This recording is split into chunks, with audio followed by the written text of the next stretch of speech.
Olá, o Metrópolis recebe nesta quinta-feira o presidente do Partido Missão e pré-candidato à presidência da República, Renan Santos. Renan, obrigado por atender o nosso pedido. Eu queria começar falando sobre o seu concorrente Flávio Bolsonaro. Ele deu uma declaração, não uma declaração, né, mas assim, a gente apurou na coluna e a gente publicou também, que a campanha dele colocou uma condição para participar de debates, que seria você não estar presente. Porque ele teme, enfim, o tom que você possa vir a adotar num enfrentamento com ele num debate eleitoral. O que você teria a dizer para o Flávio num cenário hipotético de debate?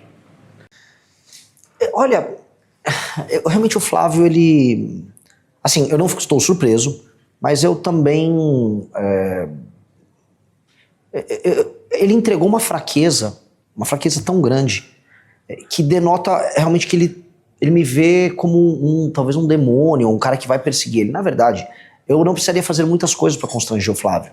Se eu, apenas um debate, tiver um espaço para eu falar uma proposta, sem citá-lo nominalmente, e ele tiver que falar do mesmo tema do outro lado, o contraste já vai machucar ele. Acho que existe um problema no Flávio, primeiro, de contraste. Ele não consegue construir nenhuma sentença bem feita e tampouco ele consegue apresentar uma ideia original que vai seduzir o eleitor. Então ele não gera imaginação, ele não gera perspectiva. Aí do outro lado, ao conflito, ao confronto. Eu vou confrontar ele. Eu acho que eu tenho que falar tanto do passado dele, eu falar do Adriano, que estava no gabinete dele com a sua esposa e mãe, e falar agora desse escândalo recente. Eu acho que isso é devastador pro Flávio. E eu sei que os demais não falariam. Nem o Zema, nem o Caiado, eles iam apenas fazer pequenas insinuações, como eles vêm fazendo pra imprensa. E isso teria, vamos dizer, um dano tão grande que, assim, fazia sentido ele fazer isso mais na miúda, né? O problema é que ele entregou tudo e acho que agora está impossível não me ter nos debates. Porque qualquer, vamos dizer, qualquer opção além dessa vai soar que sofreu interferência do Flávio. E pelo que eu sei das emissoras que eu já tive contato, nada disso mais faz sentido da parte dele. Então, eu estarei lá. E aí, bom, você pode trazer a questão do áudio dele com o Daniel Vorcaro, ele pode tentar trazer o seu áudio também daquela viagem, tal, da Ucrânia. Como é que você responderia a ele nesse cenário? Houve um escândalo heterossexual de um áudio infeliz, mas no mínimo engraçado, do meu amigo Arthur, em que absolutamente R$0 foram desviados, não houve nenhum crime cometido, e do outro, claramente, um atestado de uma relação que necessariamente é criminosa, porque pouco se falou ainda, e eu tenho certeza que será apurado tanto pela imprensa quanto nas investigações, que será contrapartida, né? Ninguém coloca cento e poucos milhões de reais adiantado num filme B de bomba, uma porcaria de um filme, sem imaginar que é algo enquanto contrapartida. Porque se eu partir dessa premissa, então o contrato do Alexandre de Moraes era apenas uma consultoria. O Guido Mantega estava falando sobre economia. É óbvio que não. É óbvio que existe uma troca de favores. A lógica da compra de autoridades do Vorcaro era essa. E nós saberemos os detalhes dessa com o Flávio logo mais. O que eu estou sabendo já de bastidores é que a visita do Flávio junto ao Vorcaro era tratando de sair fora da delação. O que ele disse que ele foi lá o Flávio foi até o Vorcaro e falou: não, nunca mais fale comigo, agora que você tem um escândalo, né? O mesmo Flávio que anda junto com o Valdemar, né? Que anda com o Willer Tomás, mas ele chegou ali e aparentemente a conversa foi sobre delação. Tô entregando um off bom aqui pra vocês e depois eu te entro nos detalhes. E aparentemente ele foi tratar disso, foi se reunir pra, me tira fora dessa, vamos deixar combinado isso aqui. Não, entra nos detalhes agora, então, conta um pouquinho mais pra gente. É que eu teria que entregar minhas fontes, não sou jornalista, mas tenho que manter, mas aí eu posso entregar pra você no off. Podemos falar depois sobre Sim, isso, então. Mas de fato foi isso, é assim, ele percebeu que deu problema e aparentemente ele obteve um combinado com o Vorcaro de não entregá-lo. Tanto que ele ficou seguro e saiu fazendo seu périplo junto a empresários e visita junto ao mercado financeiro avisando, não, eu só tive com ele uma vez, mas não houve nada. Então ele imaginou que... Exato, ele imaginou que ia ficar safe. Entretanto, os vazamentos acabaram quebrando a estratégia dele. Por isso que ele foi pego de surpresa e por isso que ele nem contou pro time de campanha. Renan, vamos mudar um pouco de assunto, falar de um tema que você gosta e explora na sua campanha, que é segurança pública. Você deve ter visto hoje a prisão da advogada influenciadora Deolane Bezerra, né? Foi acusada pelo Ministério Público de São Paulo de lavar dinheiro pro PCC, Primeiro Comando da Capital. E aí eu te pergunto, como combater o crime organizado, que hoje já tem inclusive soft power de organização criminosa? Então tem filme custeado parcialmente pelo PCC, tem cantores, artistas que são acusados de lavar dinheiro para facções, tem advogadas influenciadoras como a Deolane também. Como você lidaria com esse soft power das organizações criminosas? Pois bem, eu já venho falando muito que eu vou adotar uma postura que não será necessariamente a postura que se espera do candidato liberal ortodoxo, no caso tradicional.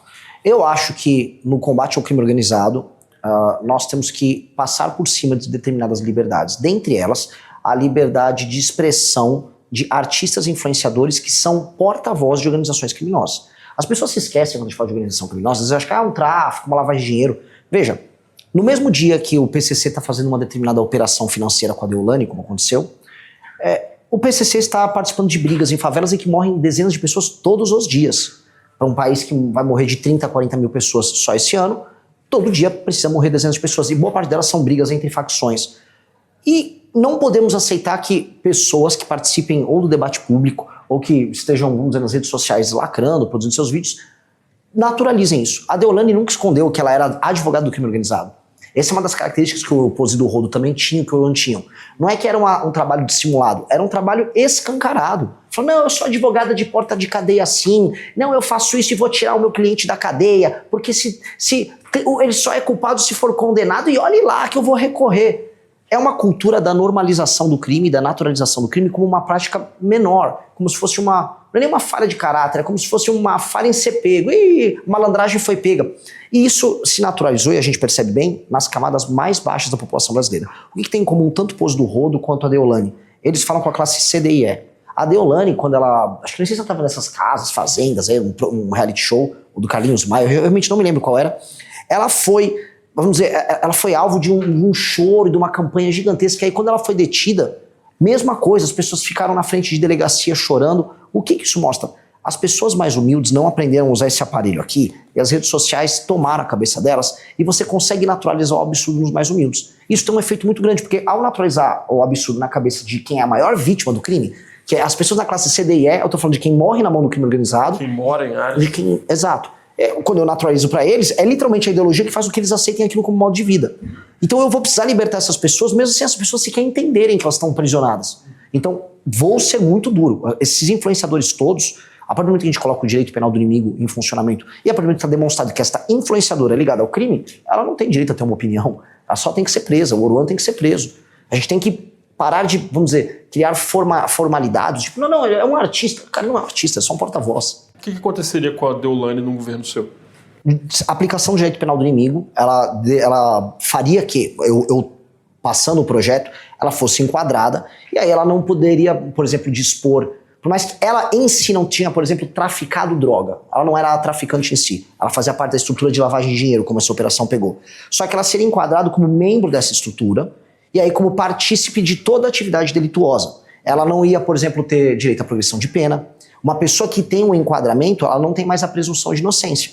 Então, a pessoa que é enquadrada de acordo com o direito penal do inimigo, e aí o Ministério Público, a Polícia Federal, os órgãos de investigação, não, este aqui é claramente um membro, foi pego pelo COAF das Relações Econômicas, ou ele estava com uma metralhadora escrito CV na camiseta na frente de uma favela. Pois bem, esta pessoa tem presunção de culpa. A operação policial, qualquer uma, ele foi encontrado na rua, ou uma câmera numa cidade pegou aquela pessoa circulando, ela é presa na hora, já é levada para o presídio sem audiência de custódia, ela não pode pagar fiança para sair, e ela vai ter penas muito duras. Portanto, o direito foi rápido com ela, e as penas são duras. É isso que o direito penal faz com o faccionado.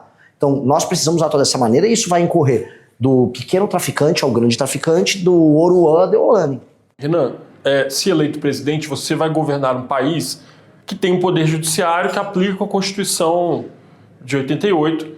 E por mais que você fale em direito penal do inimigo, como que você compatibilizaria isso com essa estrutura que existe? Os juízes vão continuar julgando, os ministros vão continuar dando decisões. Como concretizar essa ideia sua? Primeira coisa que vai ser muito engraçado se o STF se opor ao direito penal do inimigo sendo aplicado por nós contra o crime organizado, quando o próprio STF aplicou o direito penal do inimigo contra o Bolsonaro e a turma do dia 8 de janeiro. Eles fizeram isso. Foi criado um inimigo, e o inimigo era basicamente o bolsonarismo, e aí a lei era rápida, o inquérito era veloz, e as punições muito duras. Foi basicamente o que o bolsonarismo o STF fez, foi a aplicação do direito penal do inimigo, porque o próprio STF sabe que funciona. Tanto funciona que eles utilizaram contra o inimigo deles. Eu vou avisar, STF, isso aqui foi uma operação exótica que não passou na prática pelo legislativo. Nós formalizamos isso no legislativo, agora nós vamos executar. Você vai se opor? Então, se eu fizer uma operação, por exemplo, em Santa Quitéria, no Ceará, ou fizer uma operação na Rocinha, Se eu vier uma decisão do STF falando não pode cumprir, eu tendo passado no legislativo, tendo cumprido todo o processo legislativo, eu não vou respeitar a decisão que vier do STF. Eu não vou cumpri-la, porque é uma decisão iminentemente ilegal. Eu não vou, de maneira ativa, enquanto presidente da República, sair arrumando briga com o STF à toa. Eu não vou fazer o que o Bolsonaro fez, ficar xingando o ministro. Pelo contrário, quero ter uma interlocução correta, educada. Acho que dá para ver colaboração entre o Poder Executivo e o Judiciário, por exemplo, nas fiscalizações com emendas que o próprio Flávio Dino está fazendo. Dá para ter cooperação, e isso é bom para o Brasil nesse sentido. Agora, vieram respeitar uma atribuição do presidente da República, o presidente da República não tem que cumprir. Como o Renan Calheiros não cumpriu uma decisão do STF em 2016, ao atropelar as atribuições do Legislativo. Será assim, sem show, sem grito. Não vou cumprir. Vou continuar minha operação aqui. Estou dentro do cumprimento da Constituição. Então, esse elemento exótico do STF não vai ter vez conosco. Eu também não tenho nada, não estou devendo nada para ninguém, estou bem tranquilo com relação a isso. E aí entra a segunda coisa, que é a aplicação erga omnes em todo o judiciário. Há, da parte do judiciário, muito espaço para inovação. Então o juiz vai dar uma sentença nova, especialmente de primeira instância. Ele dá, vamos dizer, a sentença lacrada, imaginando que com aquele efeito liminar ele suspende algo, e aí que você vai resolver no tribunal. A gente vai ter que mexer no CNJ e acabou a sentença lacrada. O Brasil tinha que chegar até a súmula vinculante, bem vinculante, como acontece em países como os Estados Unidos, para você não ter invencionismo. E a gente vê muito invencionismo na primeira instância. Bom, tem um lema da sua campanha, não sei se é um lema, se é um slogan, que é o tal do prendeu, matou. E ele é catchy, assim, ele pega bastante, eu já vi pessoas assim, as mais diversas falando desse negócio do prendeu, matou. Mas eu queria saber como que você lidaria, Renan, com assim, a responsabilização que pode vir de uma eventual morte injusta, uma morte de uma pessoa inocente, que pode acontecer se você adotar o prendeu, matou. E aí, como você lidaria com a possibilidade de ser responsabilizado nessa de prender e matar? O líder que estiver junto com as polícias no trabalho justo e sério de reocupar as áreas que estão hoje na mão do crime, ele vai ter que arcar com as eventuais falhas no processo. E olha, eu não nego que poderá haver, eventualmente, uma operação em que eu vou retomar o Complexo da Penha, alguma vítima inocente. Pode acontecer porque nada é perfeito. E nada no mundo dos homens é perfeito, e nada na ação policial violenta será necessariamente perfeito. Nós temos que trabalhar em nome da perfeição. Nós temos que trabalhar para ter um número, vamos dizer, mínimo ou nenhum de vítimas. Mas, entretanto, eu não posso prometer nada. E eu tenho que trabalhar, para proteger a instituição policial que tiver, não de má fé, cumprindo o seu trabalho, e entender que nós temos que fazer o trabalho de previsibilidade na hora da ação para evitar, de qualquer maneira, uma vítima inocente. Mas, dito isso, é um cenário de guerra. Dito isso, a inação, o medo de agir, faz com que pessoas morram na casa das dezenas todos os dias.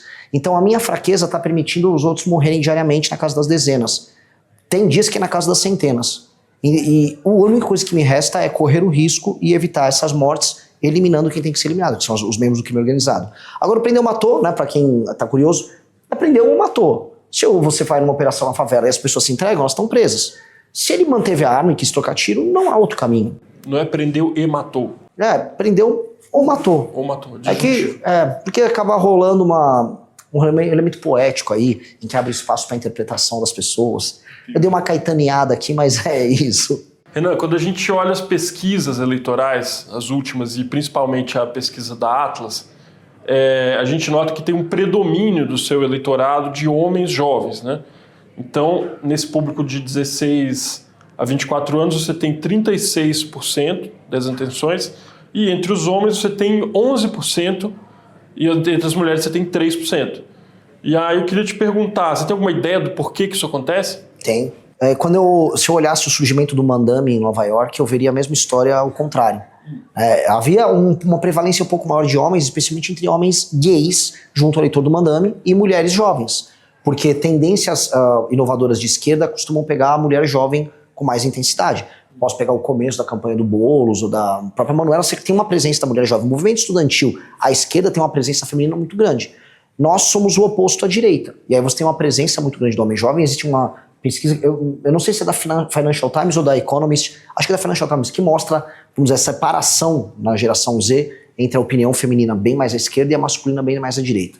Então, isso é um dado que acompanha, vamos dizer, outros processos ao redor do mundo. Aconteceu com o Trump, aconteceu com o Milley, aconteceu com o próprio Bolsonaro e está acontecendo conosco.